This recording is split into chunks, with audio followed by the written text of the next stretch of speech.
Саламатсыздарбы, урматтуу жамаат, кадырлуу окутуучулар. Улуу жеңиштин 75 жылдыгына арналып өткөрүлүп жаткан бүгүнкү конференциябызга Чыңгыз Айтматовдун чыгармалары согуш темасын баяндайт аттуу баяндама менен тааныштырууга уруксат этиңиздер. Улуу алаамат өз кезегинде канчалаган адамдардын өмүрүн алып кетти. Алар менен катар миңдеген бала жетим, миңдеген аял жесир, миңдеген энелер канынан жаралган баласынан айрылып, боздоп, ыйлап кала беришти. Бирок советтик армиянын өзгөчө деми, катуу тартиби, мекенге болгон чыныгы сүйүүсү сырттан басып келген душмандардын мизин кайтарып, 1945-жылы улуу жеңиш жергебизге жылмайды. 1941-1945 жылдардагы улуу ата мекендик согуш темасы советтик мезгилде маданияттын бардык тармактарынын башкы темасы болуп, өзгөчө жаш муунду патриоттуулукка тарбиялоодо чоң милдет аткарган. Согуштагы баатырлардын эрдиги, оруктагы элдин күчүрмөндүгү адабиятта, театрда, кинодо, көркөм сүрөттө, музыкада, операда чагылдырылган. Ал эми улуу ата мекендик согуш темасы кыргыз театр сахналарында Чыңгыз Айтматовдун Саманчынын жолу, Жамиля, Бетме-бет повесттеринин, Бексултан Жакиевдин Атанын тагдыры пьесасынын негизинде коюлуп келди. Кыргыз профессионал музыкасында болсо, өзгөчө операда улуу ата мекендик согуш темасы композиторлор Калый Малдабасановдун, Муратбек Бегалиевдин чыгармалары аркылуу чагылдырылды. Бул темада кыргыз көркөм сүрөт өнөрү да куру калган эмес. Өзгөчө Жомарт Кыдыралиевдин, Советтер Союзунун баатыры Чолпонбай Төлөбердиевдин зотко төшүн тосуп берген элесин түшүргөн картинасы өтө таасирлүү тартылганы көрөрмандар ичинде айтылып келет. Аталган тема совет доорунда элдин улуттук тагдыры, эрдиги, жеңиши катары окутулуп, жайылтылып келсе, союз урагандан кийин эгемендик жылдар ичинде согуш темасы, анын тарыхый чындыгы четирээк калып, мектептерде тек гана көркөм чыгарма катары, андагы баатырлар болсо чыгарманын бир каарманы катары каралып калды. Белгилүү педагог Сулайман Рыспаевдин улуу ата мекендик согуш темасын мектептерде улут тарыхы, улут тагдыры катары кеңири окутуу зарыл. Канткени менен согушту көрбөгөн, аны чоң ата, чоң энелеринен гана уккан жаңы муун пайда болду дейт. Чындыгында ошондой эле картина тартылып чыккан. Бүгүнкү биздин козгогон маселебиз ушул улуу залкар жазуучунун чыгармаларындагы чагылдырылган согуш темасы болмокчу. Атактуу жазуучу согуш жылдарында өспүрүм бала болуп, тылдагы түйшүктүү оор күндөрдө карапайым элдин көргөн кыйынчылыгын бирге тартып, жаш болсо да аларга кол кабыш кылып, керек болсо айылдык кеңештин катчысы болуп да иштегенин жакшы билебиз. Жазуучунун чыгармаларынын ичинен Бетме-бет повестине токтоло турган болсок, кыргыз адабиятындагы жаңы сөз деген баа алган бул чыгармада согуш качкыны Ысмайылдын жасаган иштери баяндалат. Автор Сейде менен Ысмайыл аркылуу коом менен жеке адамдын тагдырынын бир бүтүндүгү жөнүндөгү философиялык проблеманы козгойт.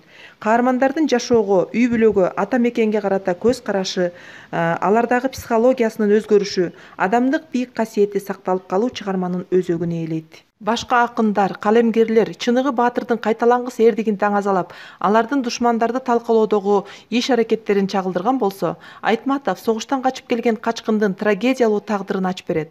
Ысмайыл эмнеге согуштан качып келди? Анын натурасы жаман адамдардын катарын толуктайт беле? Жок. Биз антип айта албайбыз. Себеби анда адамдык да улуу сапаттар камтылган. Ысмайыл согушка чакырылганда анын келинчеги Сейде жаңы төрөп, апасы төшөк тартып жатып калган. Энесинин көзү өтсө, ага ким топурак салат? Ким баласы менен аялына күйөт? Ким аларга каралашат? Ошолор Ысмайылды кайра кайтууга, согушка бараткан жеринен качып келүүгө аргасыз кылды. Бирок ал өзү ойлогон аруу максаттарынын бирине да жете алган жок. Согуш адамдардын башына орду толгус оор трагедияларды алып келди. Буга Саманчынын жолу повестиндеги Толгонайдын башына түшкөн оор күлпөт мисал боло алат. Алгач өмүрлүк жары Субанкулдан, Чолпондой 3 уулунан, гүл сүйгөн келини Алимандан айрылат. Толгонай өзүнүн башына түшкөн ачуу тагдырын, жүрөк сыздаткан арманын белди бек бууп көтөрөт. Ал ушунчалык күчтүү аял бардык каршылыктарга бет келип, аны чыныгы кайраты, акылы менен жеңе алды. Айтматов ар бир чыгармасында адамдын улуулугун, андан бийик эч нерсе жок экендигин биринчи планга алып чыгат. Буга ошол Толгонайдын татаал тагдыры мисал болот. Ал балдарынын тагдырын эл менен бөлүп карай албайт. Бул автордун негизги принциптеринин бири. Ал эми эрте келген турналар повести болсо согуш жылдарындагы оор түйшүктүн өспүрүм балдарга түшүшү менен алар кадыресе жоопкерчиликти өз мойнуна ала алгандыгын байкоого болот. Султанмурат баштаган Аксай десанттары кабыргасы ката элегинде ат багып, атты суутуп, жер айдоого чыгышат. Алар болгону 13-14 жаштагы өспүрүмдөр. Бири-бирине жөлөк болушуп, биринин сөзүн бири угуп, ынтымакта иштешет. Алардын мындай кадамга барышы, эгер биз жакшы иштеп, түшүм мол алсак, согуш бүтсө, аталарыбыз майдандан келишсе, токчулук болот деген үмүт эле. Ал эми кичинекей Наристе Абалбекчи, анын тагдыры да өзгөчө трагедиялуу. Айтматовдун атадан калган туяк аңгемесинде Абалбектин атасын көрбөсө да, атасынан калган эр жүрөктүүлүк, тайманбастык анын канында бар. Ал кинодогу баатырды атам деп таанып, ошону менен өзүнүн кусасын, сагынычын таратып, ата деген улуу касиетти ошол аркылуу таанып жатпайбы? Айтматовду чууга салганда, кийин Мухтар Ауезов менен Арагон көтөрүп чыккан Жамиля повести өзгөчө бир резонанска ээ. Бул кайталангыс улуу чыгармада кан кайнаган согуш жылдарындагы кабилеттен 2 жаштын башына түшкөн, андан качып кутула албаган өзгөчө сүйүү баяны. Тагдырдын тамашасы деген кеп бекеринен айтылбаса керек. Себеби адам тагдыры, адам сезими өзүнө баш ийбеген өзгөчө бир күч экенин айткан. Согуш болуп жаткан убакта эч ким сезимдерин экинчи планга жылдыра албайт экен. Сезим эч нерсеге баш ийбеген күчкө ээ экенин автор Жамилянын образы менен ачып көрсөттү. Согуш душман менен гана согушуп, аны жеңүү аркылуу гана чектелбейт экен. Согуш адамдардын ким экенин аныктап, алардын оор күндөргө кандайча туруштук бере ала турган кайраттуулугун же мажирөө алсыздыгынан кабар берет экен.